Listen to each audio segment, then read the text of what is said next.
అవునండి. ఇప్పుడు యంగ్ పేషెంట్లలో ఎక్కువగా పక్షవాతం చూస్తున్నాం. దీనికి కారణం ఏంటంటే మన లైఫ్ స్టైల్.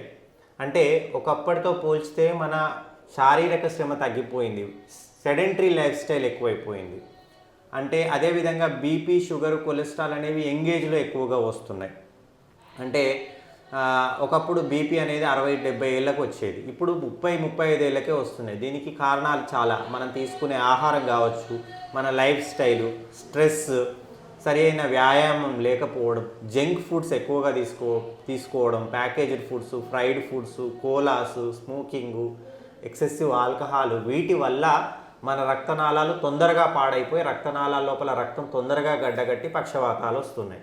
దీనికి మనం చేయాల్సింది ఏంటంటే ఫస్ట్ ఆఫ్ ఆల్ మనకు ఇప్పుడు 18 సంవత్సరాలు దాటితే వెంటనే మనకు బీపీ, కొలెస్ట్రాల్, తర్వాత షుగర్ ఏమన్నా ఉన్నాయా టెస్ట్ చేసుకోవాలి.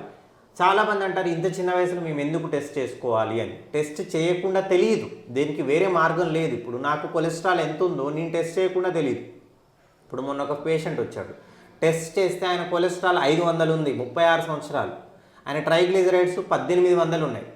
నార్మల్ కొలెస్ట్రాల్ 200 లోపు ఉండాలి, నార్మల్ ట్రైగ్లిజరైడ్స్ 150 లోపల ఉండాలి. బట్ ఆయన అందరిలాగానే తిరుగుతున్నాడు. ఏదో ఒక రోజు పక్షవాతం వచ్చేస్తుంది వీటిని కంట్రోల్ చేయకపోతే. కాబట్టి ఒక్కసారైనా సరే బీపీ, కొలెస్ట్రాల్, డయాబెటీస్ చెక్ చేసుకోవాలి. సంవత్సరానికి ఒక్కసారైనా మీ బీపీ ఏ రేంజ్లో ఉందో చూసుకోవాలి. లేకపోతే వీటి ప్రభావం వల్ల క్రమక్రమంగా సన్నటి రక్తనాళాలు దెబ్బతిని అవి మూసుకుపోయి పక్షవాతం రావడము, హార్ట్అటాక్ రావడము, కిడ్నీ పాడైపోవడము జరుగుతుంది.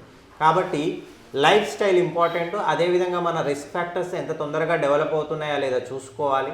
సరైన వ్యాయామం, ఆహారంలో జాగ్రత్తలు, జంక్ ఫుడ్ తీసుకోకుండా ఉండడం, చెడు అలవాట్లకు దూరంగా ఉండడం, మోస్ట్ ఇంపార్టెంట్ ప్రజెంట్ జనరేషన్లో కంటి నిండా నిద్రపోవడం. ఎవ్వరూ సరిగ్గా నిద్రపోవట్లేదు. 7-8 గంటలు వితౌట్ ఎనీ ఇంటరప్షన్ ఒక సౌండ్ స్లీప్ పోగలిగితే మన బాడీ రిపేర్ చేసుకుంటుంది. మన బాడీలో చాలా రిపేర్స్ అవుతాయి. కాబట్టి కంటి నిండా నిద్రపోండి. Thank you.